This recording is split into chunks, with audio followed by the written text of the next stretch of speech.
Αγαπημένα μέλη της ομάδας Ζωγραφίζω, στο βίντεο που ακολουθεί θα σας παρουσιάσω τη δική μου προσέγγιση πώς ζωγραφίζω ακριλικά με τη χρήση σπάτουλας. Η ζωγραφική με σπάτουλα είναι μια τεχνική όπου αντί για πινέλο χρησιμοποιείται μια σπάτουλα ζωγραφικής για την εφαρμογή του χρώματος στο καμβά.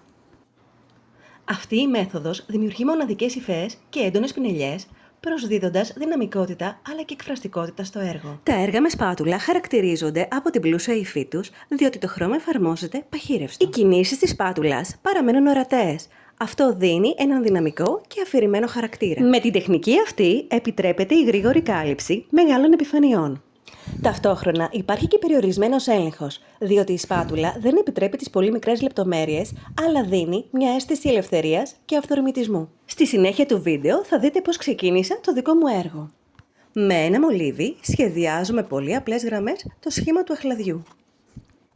Οι γραμμές αυτές βοηθάνε να τοποθετήσω το χρώμα με τη σπάτουλα. Τις μίξεις των χρωμάτων τις κάνω πρώτα στην επιφάνεια εργασίας. Προσπαθώ να τοποθετήσω το χρώμα σύμφωνα με τη φορά σχεδίασης. Πριν την αλλαγή νέου χρώματος, καθαρίζουμε πολύ προσεκτικά τη σπάτουλά μας με ένα βρεγμένο ύφασμα.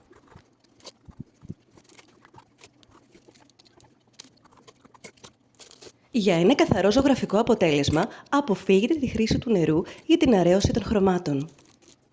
Θα βρείτε σπάτουλες σε διάφορα μεγέθη και σχήματα.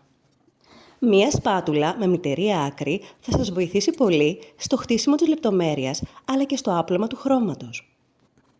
Όπως έχω πει και σε άλλα βίντεο, κάθε τεχνική έχει και τα μυστικά της. Μην φοβάστε να κάνετε λάθη και να πειραματιστείτε.